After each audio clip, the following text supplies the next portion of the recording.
Baik, selamat pagi semua. Silahkan nyalakan kameranya. Kita akan mulai perkuliahannya sebentar lagi. Saya tunggu.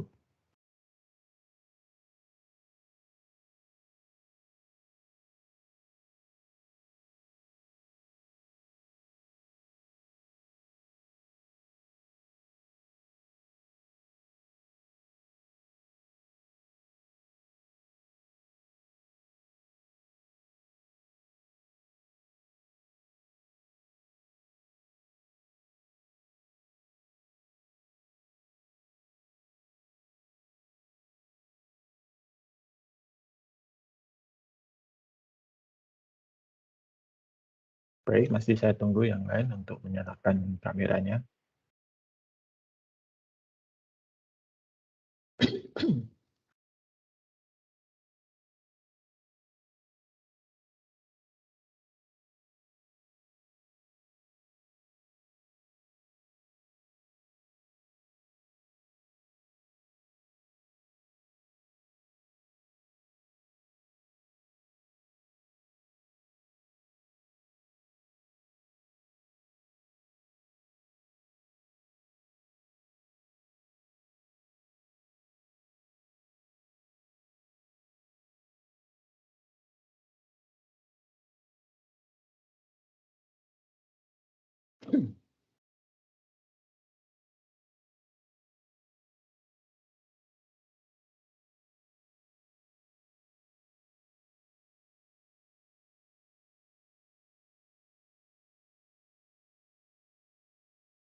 Masih saya tunggu yang lain untuk menyalakan kamera.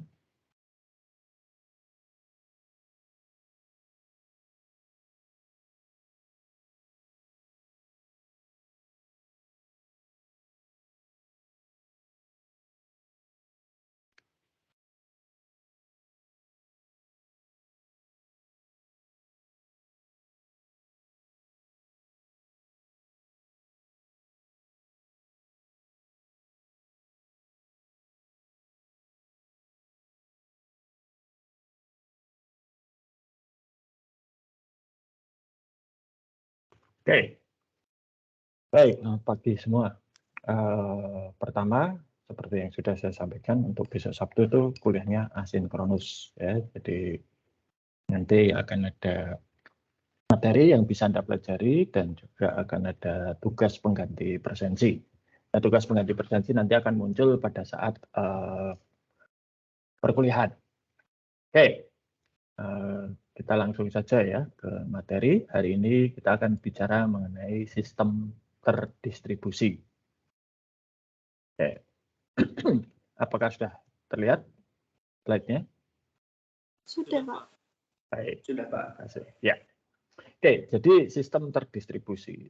Artinya sistem terdistribusi ini adalah komponen-komponen sistem informasi, baik itu berupa perangkat keras, perangkat lunak, ya, maupun juga antara sistem dengan penggunanya, itu tersebar ke beberapa wilayah ataupun juga daerah, ataupun juga tempat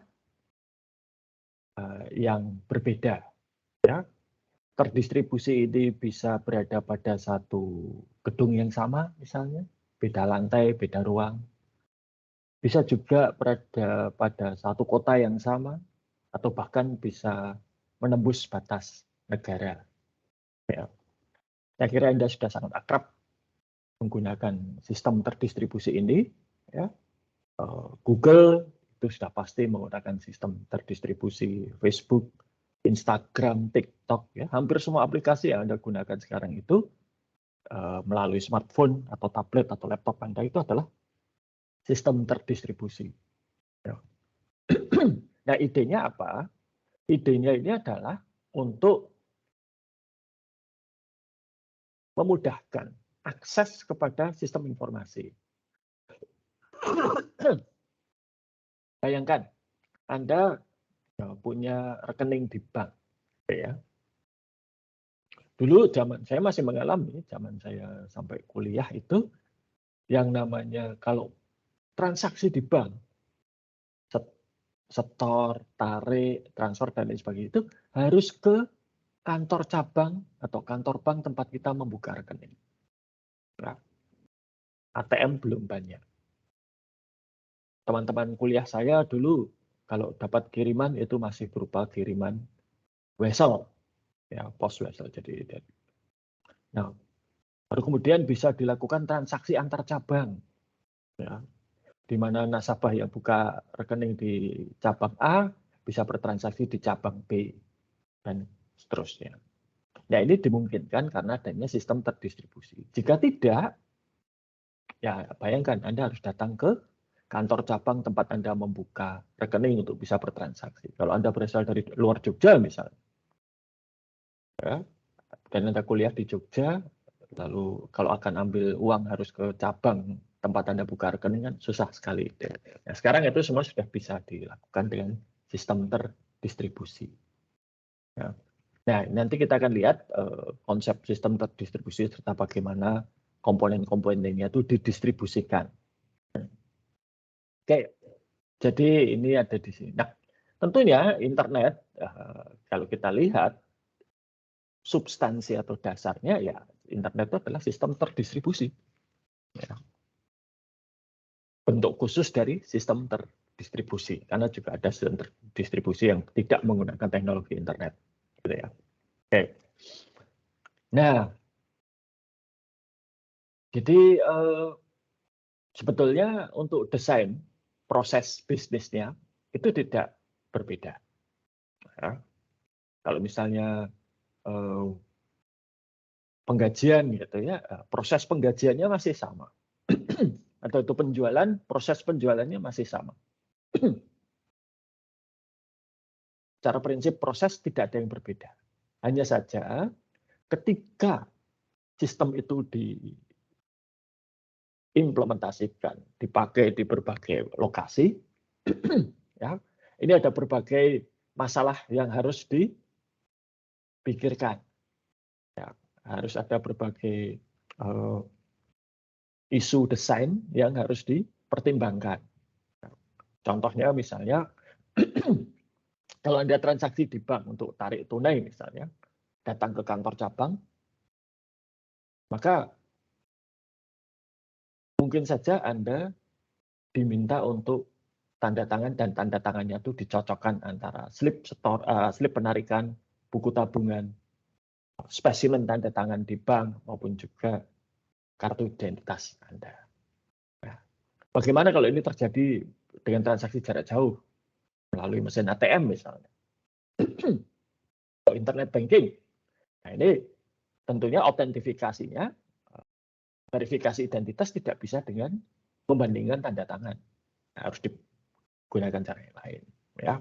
Nah, dengan sistem terdistribusi itu akan semakin banyak komponen yang terlibat. Ya. Hardware-nya saja nanti pasti bertambah, software-nya juga berbeda. Dalam artian software terdistribusi itu ada komponen-komponen yang memungkinkan distribusinya. Nah, ini juga menambah jumlah komponen. Nah, dengan bertambahnya jumlah komponen berarti kemungkinan terjadinya kegagalan itu juga semakin besar. Ya. Ini inherent sih, semakin banyak komponen ya kemungkinan gagalnya semakin tinggi. Kalaupun resiko kegagalannya tetap, tapi karena jumlah komponennya itu bertambah banyak, maka nilai absolutnya banyak. 1% dari 10 komponen dengan 1% dari 1% dari 100 komponen dengan 1% 10.000 komponen kan sudah beda jumlahnya ya. Sama-sama 1%. Nah, kemudian yang harus dipertimbangkan adalah unsur keandalan sistem, ya, ketersediaan sistem, bisa nggak terjangkau. Sorry. Ini yang dihadapi dulu dengan PNPM dari perdesaan. Pemerintah pusat, Kementerian Dalam Negeri itu inginnya sistemnya real time online. Tapi kalau di pedalaman Kalimantan, pedalaman Papua, bahkan mungkin beberapa tempat di Jawa saja, koneksi internet tidak sebaik di area lain. Nah, ini menjadikan ketersediaan bermasalah. Survivability, ya ini kembali lagi kepada faktor lingkungan sebetulnya. Ya. Bagaimana kalau misalnya di satu daerah ada bencana alam? Apakah sistem yang terdistribusi ke daerah itu bisa bertahan? Ya. Dan tentunya yang terakhir itu adalah kinerja. Sistem terdistribusi itu pasti diakses dan digunakan oleh banyak orang. Jaraknya juga jauh. Dan ini akan mempengaruhi kinerja. Ya. Itulah kenapa misalnya dulu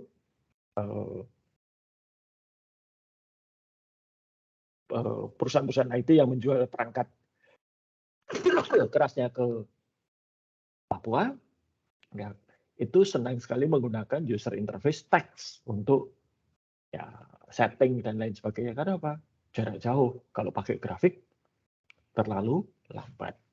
Oke, ini nanti hasilnya ya bagaimana laporan dari desain sistem terdistribusi. Nah, sekarang asal muasal sistem terdistribusi dulu itu adalah dimulai dengan adanya konsep local area network, di mana sumber daya komputasi dalam satu gedung yang sama itu saling terhubung menggunakan kabel biasanya. Atau kalau sekarang ya Wi-Fi. Ya. Nah, jadi idenya dulu itu adalah supaya mudah untuk berbagi informasi dan berbagi sumber daya. Satu printer bisa dipakai banyak orang, misalnya. Sehingga tidak perlu tiap komputer ada printer satu-satu. Apalagi sekarang, di mana kegiatan mencetak sudah sangat jarang. Nah, ini. Nah, kemudian muncul konsep yang disebut sebagai file server. File server ini adalah teknologi di mana ada satu server khusus yang akan menyimpan file ataupun data yang dibutuhkan.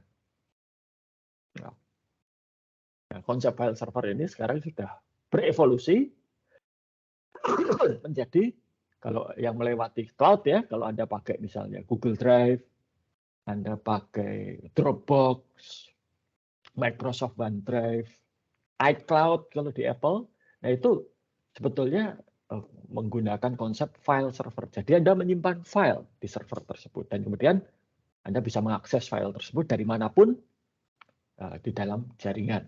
Ya, kalau di local area network ya jaringan lokal. Nah, seperti ini konsepnya. Ini berada pada satu gedung yang sama. Zaman dulu ketika teknologi cloud dan internet belum seperti sekarang, tiap mahasiswa Fakultas Bisnis dan Ekonomika itu bisa mengakses file server ini yang disimpan di lantai 4. Ya, diakses dari mana? Dari lab di basement. Zaman itu rata-rata flash disk itu masih berkisar antara 32 mega ya, bukan giga, sampai 128 mega. Bukan giga, mega. Lalu tiap mahasiswa waktu itu di server dapat jatah 100 mega untuk menyimpan file. Ini tahun 2007 ya, sudah 15 tahun yang lalu. Ya, harap maklum kalau sekarang 100 mega itu nggak ada apa-apanya ya. Satu film saja itu bisa rata-rata 1 giga gitu kan. Oke. Jadi seperti itu. File disimpan di sini dan nanti klien yang membutuhkan tinggal ngambil file tersebut. Utuh filenya. Jadi kalau database itu ya diambil ya satu database itu semua tabel-tabelnya. Nah, nanti di klien inilah pengolahan data terjadi. Jadi server ini hanya untuk menyimpan data. Tidak butuh server dengan kekuatan komputasi besar. Yang dibutuhkan apa tuh? Server dengan kapasitas penyimpanan yang besar dan koneksi jaringan yang lebar, yang cepat, gitu ya. Karena apa? Ini nanti ngambil file besar dikirim ke sini, ngambil file besar dikirim ke sini. Kalau sudah selesai diolah di sini, kembalikan lagi ke sini dalam bentuk file utuh. Ini. Sampai sekarang file server ini masih digunakan, terutama untuk kegiatan pasca produksi film. Ya, jadi kalau ada film sekarang ya hasil syutingnya mentah itu, film mentah itu itu diedit dan lain sebagainya menggunakan teknologi ini. Jadi hasil syuting file-file film, suara dan lain sebagainya itu disimpan di file dan dibawa ke klien untuk diedit, ditambahi efek, suara dan lain sebagainya. Setelah selesai kembalikan lagi ke sini. Ini. Nah, keterbatasan file server itu apa? Satu, yang jelas pergerakan datanya itu masif, bahkan bisa dibilang eksesif. Begitu ngambil file puluhan giga gitu ya, langsung jaringannya macet, tidak bisa dipakai oleh yang lain. Jaringan yang kita pakai, kabel di kampus itu kalau saya tidak salah, itu namanya gigabit Ethernet. Ya. Berarti bandwidth-nya 1 gigabit per detik. Itu dibagi 8. Berarti per detik itu dia bisa mengalirkan file sebesar 125 megabyte per detik. Nah, kalau Anda ngambil file sebesar 2 giga, ya, berarti butuh berapa itu? 16 detik dari server ke komputer Anda. 16 detik untuk ngambil file sebesar 2 giga. Ya, 16 detik. Dan pada saat itu, jalur 1 giga itu penuh. Tidak bisa dipakai oleh yang lain. Jadi kalau ada yang mau ngambil file ke server, harus antri. Ya, jadi, kalau filenya itu menjadi, bandwidth-nya itu menjadi 10 gigabit per detik, ya bisa. Ya. Tapi itu butuh kabel khusus. Oke. Ya, jadi itu. Lalu kliennya itu harus kuat. Karena apa? Pengolahan data ada di klien, di komputer klien. Tidak ada di server. Servernya bahkan sering ya saya melihat server itu yang untuk penyimpanan file server ini paling hanya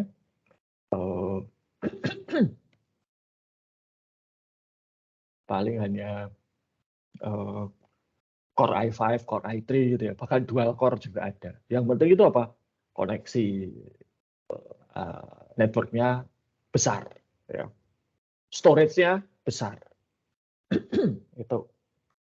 Oke. Jadi seperti ini. Filenya ini kalau dilihat garisnya kan tipis. Klien minta data, lalu dikirim datanya di garisnya tebal. Nah, kemudian lama-kelamaan karena juga pengendalian terhadap data menjadi sulit, berbagi juga tidak mudah, gitu ya. Maka muncul konsep client server. Nah, di mana client server ini membagi 3 tugas utama di dalam sebuah aplikasi atau sistem ke berbagai komponen. Nah, 3 tugas itu apa? Satu itu tugas atau yang sering juga disebut lapisan gitu ya, atau tier. Tier 1 itu untuk input dan output. Jadi tampilan dan memasukkan data. Tier 2 itu adalah untuk pengolahan data. Pemrosesan data. Tier 3 itu untuk manajemen data. Jadi penyimpanan data, database itu ada di tier 3. Tapi untuk program aplikasinya itu ada di tier 2. Tampilannya ada di tier 1. Nah, tier 2 dan tier 3 itu sering sekali disebut sebagai back-end development atau back-end system, back-end system, dan pengembangannya disebut sebagai back-end development, pengembangan sistem back-end. Yang di sisi tampilan, input dan output itu yang sering disebut sebagai front-end system, atau kalau pengembangannya front-end development. Ya. Kalau kemarin kita bicara mengenai UI, UX, user interface, user experience, nah itu ada di tier 1. Di bagian tampilan dan entry data, input dan output. Nah, kalau ada juga pengembang itu, developer yang menyebut dirinya itu full stack developer. Full stack developer itu artinya dia menguasai front end dan back end, meskipun agak jarang. Nah, spesialisasi saya, atau setidaknya pengalaman saya itu ada lebih banyak di back end. Ya. Jadi back-end itu ya pokoknya pengolahan data dan manajemen data. Perkara tampilannya bagaimana itu urusan front-end. Oke. Ya. Nah, jadi nanti seperti ini. Kalau client server itu, klien minta satu data, data itu diolah dulu oleh server. Sehingga nanti hanya output-nya saja yang diberikan pada klien. Ya. Oke. Nah, ini nanti client server itu arsitekturnya nanti akan ada back-end, ya, database, dan front-end, serta application program. Application program interface ini semacam penyambung. Ya, penyambung. Oke. Nah, dengan client server ini, kemudian apa? Apa yang bisa dicapai? Satu, kliennya tidak perlu terlalu kuat. Karena kalau komputer yang daya komputasinya besar dan kuat, itu otomatis mahal. Ya. Tapi kalau hanya untuk input dan output saja, itu bisa pakai komputer yang murah. Salah satu bentuk client server yang Anda bisa lihat sekarang itu adalah mesin ATM. Kalau dilihat, komputer di mesin ATM itu sesungguhnya sangat-sangat kecil. Ya. Tapi mengapa mesin ATM itu besar dan beratnya itu lebih kepada karena ada mekanisme untuk menyimpan dan mengeluarkan uang. Maka dibuat besar dan berat. Tetapi kalau komputernya sendiri itu kecil. Ya. Jadi tidak terlalu besar. Dan komputer di mesin ATM itu kan, mesin ATM itu kan hanya bisa menerima input tertentu kan, baca kartu, baca menerima input angka, ya, lalu pilih beberapa tombol saja itu saja. Ya, tidak banyak fungsi yang lain. Maka kekuatan komputasinya tidak perlu terlalu besar. Selama dia bisa menerima input dan menampilkan output yang dibutuhkan oleh nasabah, selesai. Pengolahan datanya ada di bank, di servernya bank. Ya, ini sehingga pengolahan datanya itu berada di sana. Ya, ini. Dan dengan mesin ATM, dengan client server ini bisa memunculkan yang disebut sebagai open system. Open system itu artinya apa? Komponen-komponen dari tiap simpul tadi, tampilan, pengolahan data, maupun juga manajemen data, itu bisa menggunakan berbagai teknologi yang berbeda, merek-merek yang berbeda, itulah kasarannya. Ya. Sekarang Anda bisa lihat, misalnya Anda pakai iPhone, buka Google. Aplikasinya Google itu tentunya tidak pakai teknologinya Macintosh, dia pakai teknologinya Google. Penyimpanan datanya juga tidak pakai produknya Macintosh, Apple gitu ya, lain lagi. Tuh. Nah ini ya bedanya file server dan client server. Nah, ini yang tadi saya katakan ada 3 komponen utama. Ya, manajemen data, tampilan data, dan analisis data atau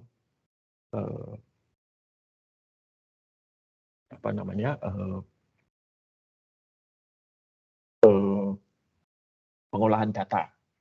Oke. Nah, maka kalau tadi itu ada klien dan ada server, sekarang dengan adanya client server arsitektur ini muncul satu server baru yang disebut sebagai application server. Nah, ini yang fungsinya untuk mengolah data. Nanti ada database server itu yang fungsinya menyimpan dan mengelola data. Nah, sebelum kita melangkah lagi, ini ya konsep yang agak berbeda, ada virtual machine dan virtualization. Jadi intinya itu begini, setelah menerapkan client server, ada application server, ada client, ada database server, kemudian dilakukan survei, gitu ya.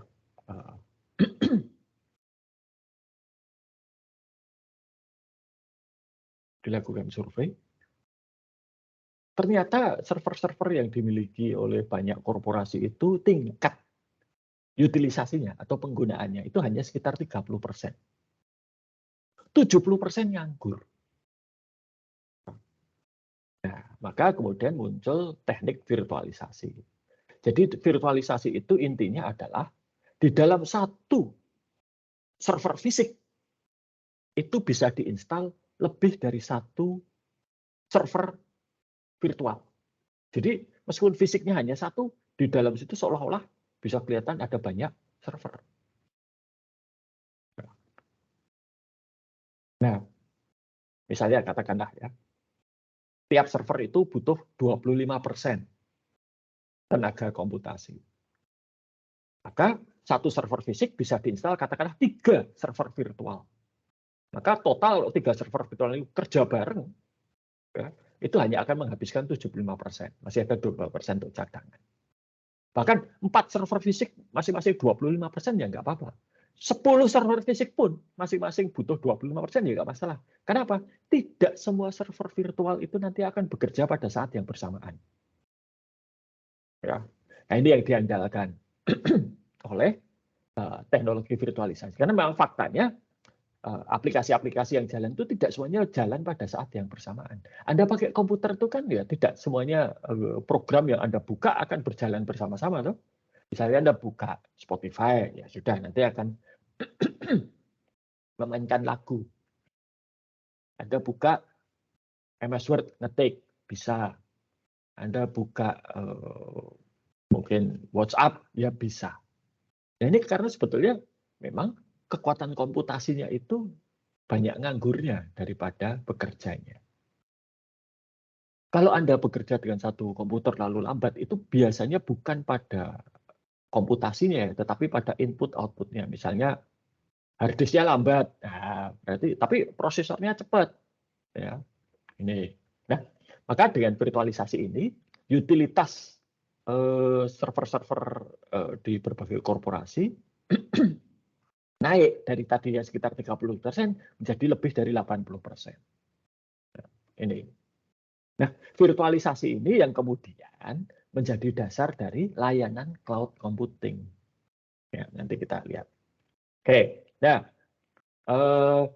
tadinya gitu ya, client server ini hanya ada 2 komponen, client dan server, kemudian ada middleware. Nah, ini middleware ini yang menjembatani antara server dengan client. Jadi contohnya begini. Sudah sering pakai internet banking ya? Nah, internet banking itu ada di sini sebetulnya. Ya. Lalu nanti di belakang internet banking itu ada satu sistem yang namanya core banking. Nah, core banking inilah yang kemudian mengolah data perbankan. Transfer, setor, tarik itu ada di core banking. Nah, tetapi aplikasinya macam-macam gitu ya. Sehingga tidak boleh core banking itu disentuh langsung oleh klien. Sebentar ya. Break sebentar, 5 menit saja.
Oke, maaf tadi ada paket yang datang.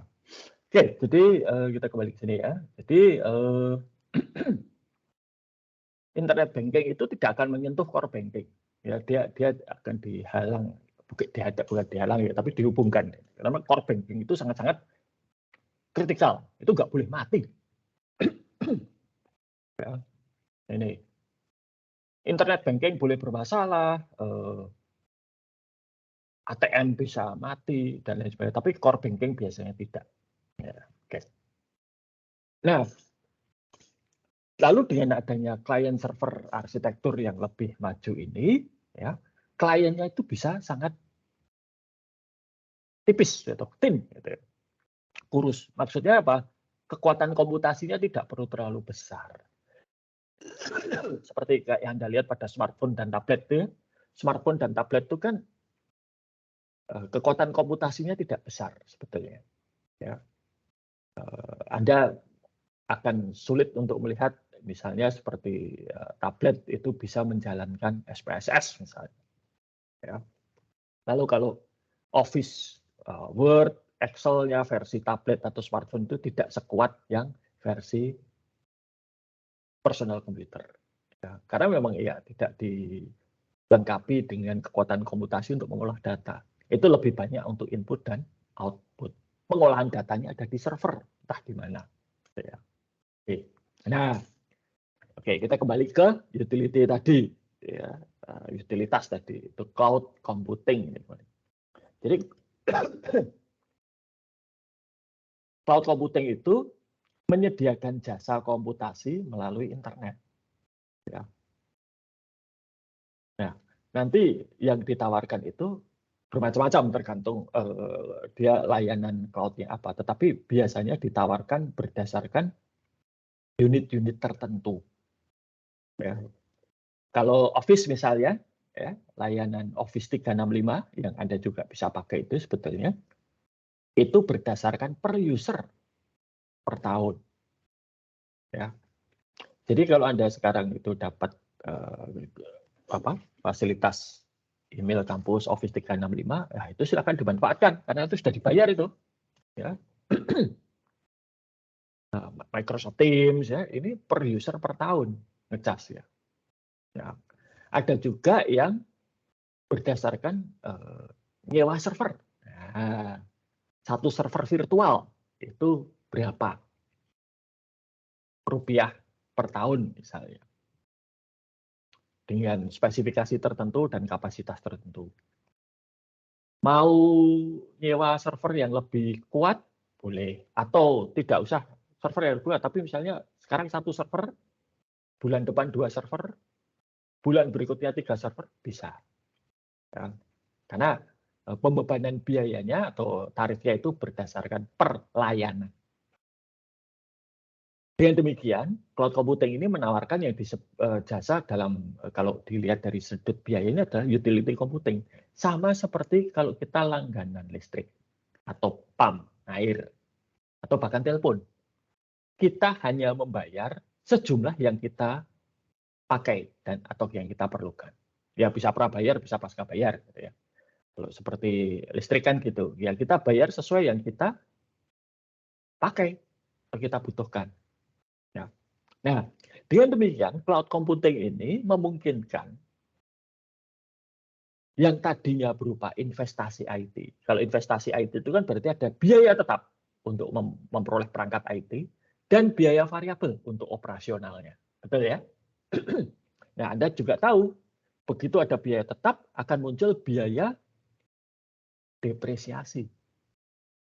Nah,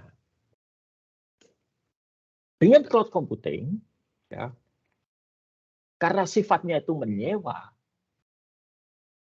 maka investasi IT bisa diganti menjadi biaya sewa. Tidak ada lagi biaya tetap, biaya variabel, tapi biaya sewa. Nah, itu. Dan ini secara ekonomis menjadi lebih efektif dan efisien. Ya. Cloud computing. Nah,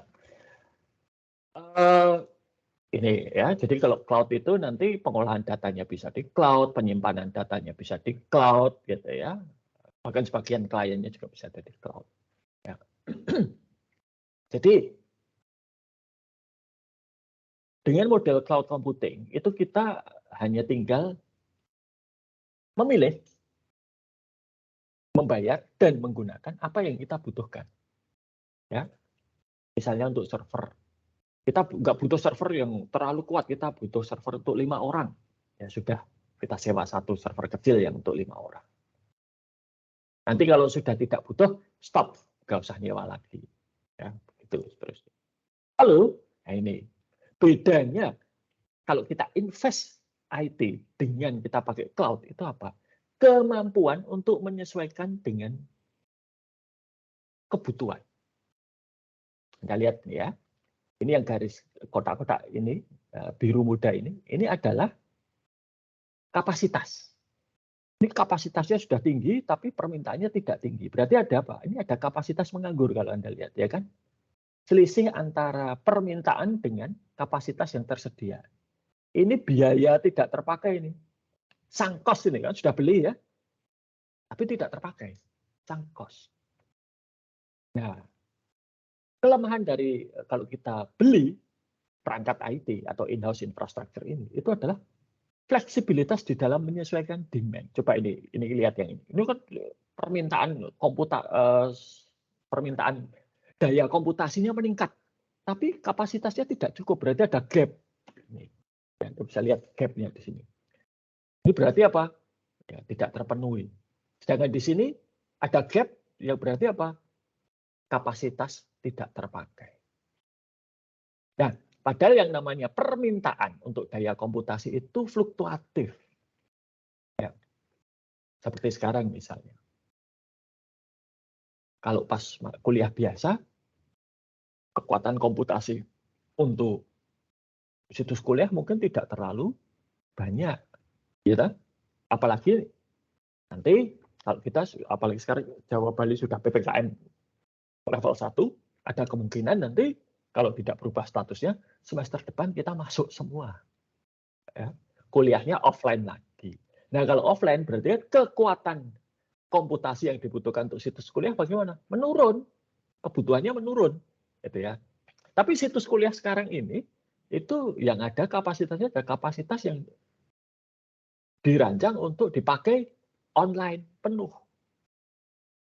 Padahal itu fluktuatif. Kalaupun online kan juga tidak setiap saat dibutuhkan full kan. Kalau pas ujian, wah mungkin ya full gitu ya. Karena kan dipakai untuk ujian. Tapi kalau sedang libur, misalnya jeda antara semester gasal dan semester genap atau genap gasal gitu ya, ya nggak dipakai, ya kan? Turun kan permintaannya. Nah ini ada kapasitas menganggur. Tapi kalau sedang sibuk ujian itu bisa jadi ini yang terjadi, ya ini. Nah kalau dengan cloud ini bisa in demand. Bayangkan ya, ini kan server katakan. Kita beli server itu ya nggak bisa loh hanya dalam sepengetahuan saya ya. Beli server sampai dapat servernya tiba di lokasi itu 6 bulan saja sudah bagus. Itu belum setup dan lain sebagainya, instalasi dan lain sebagainya. Ya. Kalau berjalan lancar sih instalasi mungkin 1-2 hari selesai. Nah, kalau dengan cloud computing, kita punya satu server, tapi tiba-tiba kebutuhan naik seperti ini. Gampang. Tinggal nambah satu server lagi, bayar dalam hitungan. Ya, kalau Amazon ya, itu 15 menit lah server yang baru sudah siap. Tinggal kita install dan lain sebagainya, itu juga cepat. Ya. Katakanlah dalam 1,5 jam kapasitas baru sudah terpasang. Makanya Anda bisa lihat ini, antara demand dengan capacity itu selalu mengikuti. Dan selisihnya tidak banyak. Beda dengan ini ya, selisihnya kan bisa banyak sekali. Ya enggak? Ini selisihnya tidak banyak. Kenapa? Ya begitu kita bisa mengantisipasi. Oh minggu depan itu ujian, berarti kita butuh server. Kalau satu kurang, kita butuh 3 misalnya. Ya sudah. Untuk 2 minggu ke depan kita sewa 2 server baru gitu ya. Jadi 3 server. Nanti kalau sudah selesai masa ujian, ya sudah yang 2 server dihentikan sewanya. Nah, maka tadi biaya tetap, biaya variabel berubah hanya menjadi biaya variabel dan ini sangat-sangat menguntungkan. dari segi ekonomis karena fleksibel, gitu ya. Oke, nah ada 3 layanan utama cloud ini. Yang pertama itu yang disebut sebagai software as a service. Jadi kita menyewa aplikasi. Contohnya apa? Office 365, Microsoft Teams. Ini adalah software as a service. Anda butuh Excel, login saja ke office365.com dengan email Anda, maka Anda bisa menggunakan Office 365. Butuh email ya sudah pakai. Dulu ya, ketika layanan email Atmajaya itu untuk staff itu masih menggunakan email server yang dibuat oleh KSI dan dipelihara oleh KSI, saya tidak mau pakai email dari kampus yang pakai @uajy.id itu. Kenapa? Karena tidak handal. Dan ini banyak dosen yang bisa bersaksi, gitu ya. Saya sering mengalami kirim email tidak sampai, dikirimi email juga tidak sampai, nggak tahu kemana. Maka dulu sebelum kita langganan Office 365 ini, ya, saya pakai Gmail. Ya, agak memalukan kalau misalnya datang ke konferensi internasional, ya, di tulisan di artikel yang dipublikasikan itu tertulis kontak email @gmail.com, itu agak memalukan. Tetapi kemudian ketika universitas memutuskan, udah kita pakai software as a service, Office 365, termasuk Outlook-nya email ya, wah itu jauh lebih handal. Ya harap maklum, staf KSI itu nggak sampai berapa orang sih, nggak sampai 50 orang mungkin ya. Microsoft punya ribuan orang gitu ya. Jadi, ya. Oke, yang kedua adalah platform as a service. Ini adalah platform untuk biasanya mengembangkan atau menjalankan aplikasi tertentu. Oh, saya pengen menjalankan aplikasi berbasis Windows misalnya. Oh ya sudah, nggak perlu repot-repot, saya tinggal sewa Windows Azure ini, karena itu sudah lengkap Windows. Ya. Jadi sudah lengkap, semuanya ada, tinggal pakai. Ada juga yang udah infrastructure as a service. Saya nggak mau pakai Windows, saya mau pakai, terserah saya. Saya nanti akan ada server yang pakai Windows, saya akan ada server pakai Linux, saya akan ada server yang pakai Macintosh misalnya. Ya, maka ini seperti nyewa server, kosongan. Ya. Mau diinstal apa terserah. Nyewa kosongan. Ya. Nah, ini yang disebut sebagai infrastructure as a service. Oke. Nah, karakteristiknya cloud itu apa? Satu, layanannya itu swalayan, ya, melayani diri sendiri. Saya butuh server, tinggal pilih server yang mana. Saya butuh software khusus, kalau ada di situ ya tinggal pilih, gitu ya. Saya mau storage yang berapa ya tinggal pilih. Swalayan. Lalu elasticity-nya atau kelenturannya juga cepat. Kelenturan itu artinya sekarang saya bayar 10 server baru, dalam hitungan menit 10 server baru itu akan tersedia. Saya pengen layanan misalnya tadi Microsoft SQL Server untuk database, begitu saya bayar selesai lunas, ya, langsung layanan itu tersedia. Lalu akses networknya juga luas. Amazon misalnya itu baru saja membuka data center di Jakarta. Tadinya Amazon itu data centernya ada di Singapura. Sehingga harus ke Singapura. Ini yang untuk manajemen basis data kelas saya itu pakai AWS dari Singapura. Tapi itu terjadi karena pada waktu itu yang Indonesia belum buka. Sekarang sudah ada region ya, Jakarta. Lebih dekat lagi. Lalu resource pooling. Resource pooling itu artinya apa? Sumber daya komputasinya itu dikumpulkan besar. Jadi layanan cloud computing itu punya banyak server, punya banyak layanan komputasi ya. Karena itu di pool, lalu menggunakan virtualisasi, itu jadi jauh lebih murah. Lalu layanannya ini bisa terukur. Berapa server, berapa jam, misalnya berapa server, berapa hari, per orang, per user per tahun, nah ini bisa diukur. Penggunaannya bahkan Amazon Web Service itu bahkan bisa ngecasnya, tarifnya itu per megabyte atau per mikrodetik kalau mau, gitu ya, terserah kita mau pakai yang mana. Nah ini tadi ya layanannya ada 3. Nah, cloud itu, teknologi cloud itu bisa berupa publik seperti Amazon, Microsoft Azure, ya, Google Cloud Platform, ya. Bisa juga private. Artinya apa? Satu perusahaan membuat layanan cloud sendiri. Nah, pemerintah Indonesia itu menggunakan layanan cloud private. Ya, ada beberapa. Ya, biasanya, tapi pakai BUMN sih. Ya. Karena itu hanya tersedia untuk pemerintah Indonesia saja, tidak untuk pihak di luar pemerintah Indonesia. Kalau seperti Amazon, Azure, Microsoft, maupun juga Google itu tersedia untuk umum. Oke. Nah, kalau kita akan mempertimbangkan pakai cloud atau tidak, ini yang perlu dipertimbangkan. Satu, keterbukaan. Ya. Dia bisa terima atau kompatibel dengan teknologi kita, tidak. Ya. Skalanya bisa seberapa besar. Biaya berapa. Ya, tetap ada biayanya. Gitu ya. Privasinya. Privasi data kita. Nah, pada umumnya penyedia jasa cloud itu untuk security ya, privacy security ini cukup baik. Kalau sering ada bocor, ya, bocornya itu ada di mana? Nih, ya. Bocornya itu adalah ketika seorang pelanggan itu menyewa server dan mereka ngeset servernya keliru. Disinilah biasanya terjadi kebocoran data. Ya. Ada hacker-hacker tuh yang khusus mereka menjelajahi penyedia layanan cloud, mencari server-server yang terbuka, yang tidak dilindungi oleh penyewanya. Tapi pada umumnya ya sudah. Kalau kita gunakan setting security yang baik, ya, itu aman. Dan itu keamanan secara digital ya, keamanan secara fisik juga sudah dilakukan oleh para penyedia layanan cloud.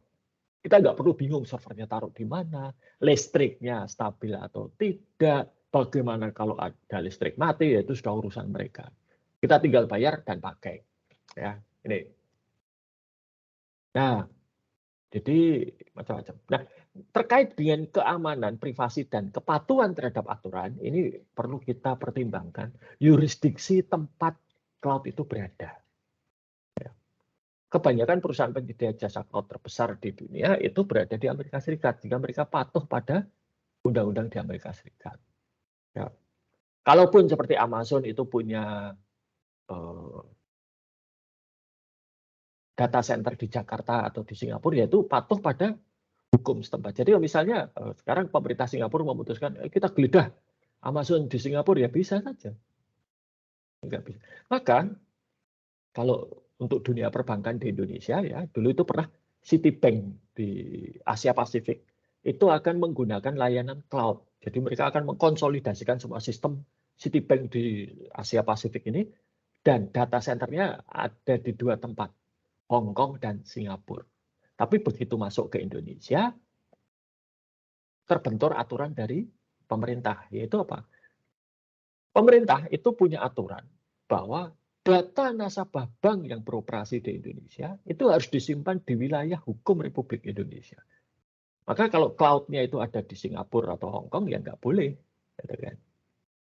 Ini perlu dipertimbangkan. Ya, ini SOA ini karena terlalu teknis ya. Nah, lalu bagaimana kita mendesain sistem yang berbasis internet? Ya. Nah, mirip sih, tapi kemudian ada beberapa hal yang perlu kita pertimbangkan. Satu itu adalah yang namanya domain name system. Nah, jadi semua perangkat yang terhubung ke internet itu punya alamat. Disebut sebagai alamat IP atau IP address. Itu berupa angka. Angkanya bisa angka desimal dan heksadesimal. Nah, kita manusia itu sangat buruk dengan angka. Tapi kita udah mengingat nama. Maka kemudian muncul ada detik.com, kompas.com, uaj.ac.id, itu adalah nama domain. Nah, ada layanan yang namanya domain naming system. Ini yang dia kemudian menerjemahkan nama domain ke alamat IP yang berupa angka, atau menerjemahkan alamat IP ke dalam domain. Nah, jadi kalau ada browsing, misalnya Anda buka teams.microsoft.com, maka komputer Anda itu akan bertanya kepada yang namanya server DNS, domain name service. DNS, alamat IP-nya teams.microsoft.com itu apa sih? Maka diberitahu, oh alamat IP-nya ini, maka browser Anda akan menuju ke sana. Ya. Tuh.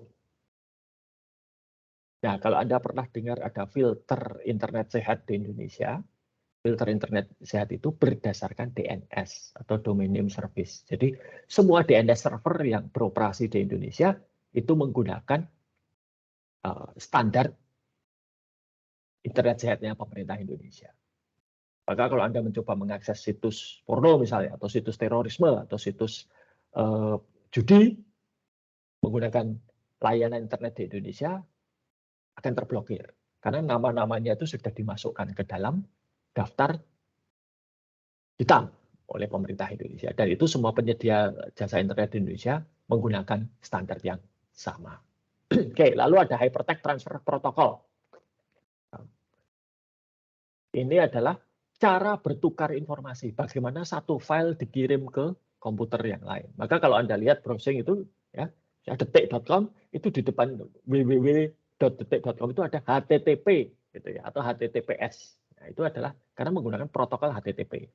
Ada banyak protokol yang lain, ada FTP, ada Gopher dan lain-lain, tapi sekarang yang paling sering dipakai HTTP ini. Bahkan smartphone Anda itu juga, kalau misalnya aplikasi, katakanlah aplikasi TikTok, ya, TikTok itu ngirim filenya, video streamingnya, itu menggunakan Hypertext Transfer Protocol. Nah, Hypertext Transfer Protocol inilah ya, yang dulu ditemukan atau diciptakan oleh, bukan ditemukan, diciptakan oleh Tim Berners-Lee, bapaknya World Wide Web. Kalau Anda lihat. Dulu HTTP ini digunakan di pusat nuklir Eropa, di Swiss, itu untuk bertukar dokumen. Ya, ngirim data riset atau tulisan itu artikel ilmiah itu menggunakan HTTP. Lalu ada Hypertext Markup Language. Ini adalah bahasa standar untuk menampilkan satu konten di internet. Ya. Jadi kalau Anda lihat satu halaman web itu ada HTML. Ya, HTML itu adalah Hypertext Markup. Ya. Nah, maka kalau Anda melihat ini Hypertext Markup Language ini adalah bahasa yang digunakan untuk menampilkan satu konten di halaman web. Kalau ada Anda pernah melihat pemrograman HTML, gitu ya, nah itu salah. Karena HTML itu adalah bukan bahasa pemrograman, bukan programming language, tapi apa? Markup language. Maka kalau Anda belajar HTML itu jangan pernah mengatakan saya belajar pemrograman HTML. HTML itu nggak bisa diprogram. Ya. Oke. Lalu ya tentunya sekarang kita sangat tergantung pada koneksi internet yang kabel wireless tanpa kabel. Entah itu seluler, entah itu wifi. Nah, sekarang ketika kemarin membahas mengenai perancangan antarmuka, dialog, interface, formulir dan report, saya pernah menunjukkan kan di salah satu slide-nya itu bagaimana dulu formulir itu disusun dengan apa? Kertas cacah gori itu ya. Itu hanya bisa digunakan untuk layar tertentu. Padahal Anda tahu ya, yang namanya laptop, desktop komputer, tablet, smartphone itu lebar layarnya beda-beda. Ya, smartphone itu ada yang 5 inci, ada yang 6 inci, gitu kan. Tablet itu ada yang 7, 8, 9, 10, 11, bahkan 12 inci. Laptop itu ada yang 13 inci, 14, 15, 17, 16, gitu ya. Nah, kalau layarnya lebarnya beda, bagaimana supaya tampilannya itu bisa konsisten? Maka itu ada yang namanya kemudian cascading style sheet. Ya. Jadi kalau merancang tampilan di web itu nggak bisa misalnya, 10 karakter dari kiri, gitu ya. 10 spasi dari kiri, nggak bisa. Karena apa? Spasinya beda-beda. Ya. Jenis hurufnya beda, spasinya sudah beda. Nah, maka kemudian CSS ini menggunakan posisi relatif. Relatif. Nah, seperti ini misalnya, tabel ini ya. Ini katakanlah dari sini ke sini itu berapa persen? Kira-kira 10%. Ya, maka dari kiri itu 10%. Sehingga ketika layarnya ini nanti besar menjadi 40 inci misalnya, ya tetap 10%. Lalu ini hurufnya. Mungkin ini sekarang pakai 16 poin. Nanti kalau layarnya lebih besar, ya digedein lagi. Gitu ya. Itu seterusnya. Nah, terkait dengan kalau sistem Anda itu terhubung ke internet, ya, atau bisa diakses oleh internet, maka ya kualitas desain itu penting. Ya. Maka saya biasanya kalau sistem berbasis internet, front end-nya itu saya serahkan pada ahlinya. Saya cukup konsentrasi di back end saja. Gitu ya. Lalu ya harus jujur di depan. Seperti Google itu punya kebijakan, misalnya data yang nanti kalau Anda mengunjungi website Google menggunakan fasilitas Google, data Anda akan dikumpulkan. Yang dikumpulkan apa saja, digunakan untuk apa, ini harus terbuka. Nah, karena kalau Anda bahkan ketika Anda menggunakan aplikasi di smartphone Anda, itu server yang Anda akses itu mengirimkan yang namanya cookies. Ya. Nah, cookies ini perlu supaya apa? Aplikasinya berjalan dengan lancar. Ya. Tapi cookies ini juga bisa menimbulkan masalah privasi.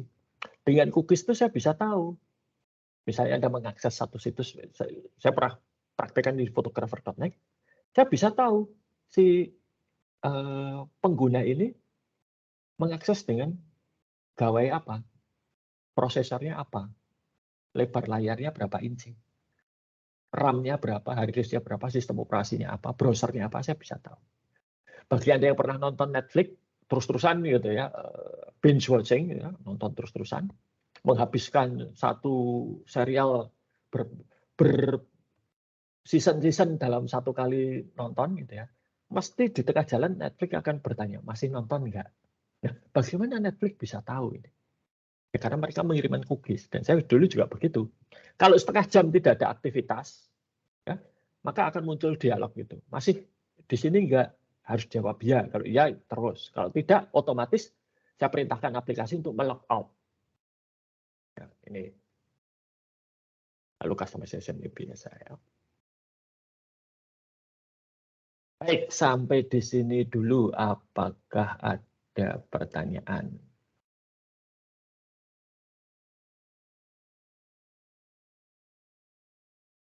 Oke, kalau tidak ada ya. Jadi begini, besok Sabtu Anda kuliah asinkronus ya, lalu minggu depan kita akan kuliah terakhir ya. Yang jelas untuk ujian akhir itu nanti Anda harus mengumpulkan laporan final. Laporan final dalam artinya laporan lengkap. Ya, masih ada satu komponen yang belum Anda buat, yaitu rencana implementasi. Yaitu nanti akan kita bahas di besok. Besok itu. Ya. Jadi nanti itu rencana implementasi dan lain sebagainya. Nanti itu merupakan bagian dari laporan akhir. Ya. Jadi nanti Anda harus buat laporan akhir. Ya. Yang intinya laporan akhir itu adalah menyerahkan sistem kepada klien. Jadi inilah sistemnya, silahkan. Gitu ya. Dan itu nanti menjadi milik klien. Oke, itu ya. Apakah ada pertanyaan? Gitu. Ingat untuk besok Sabtu presensinya itu mengerjakan tugas di Microsoft Teams ya. Dan pastikan itu turn in. Ya, jangan hanya di-upload saja, tapi harus di hand in. Kalau tidak di hand in, tidak di turn in, itu nggak akan muncul di tempat saya. Itu analoginya adalah Anda bawa tugas ke kelas, tapi tidak diserahkan pada saya. Bagaimana saya bisa melihat itu ya. Oke, baik. Selamat pagi dan sampai jumpa pada perkuliahan berikutnya.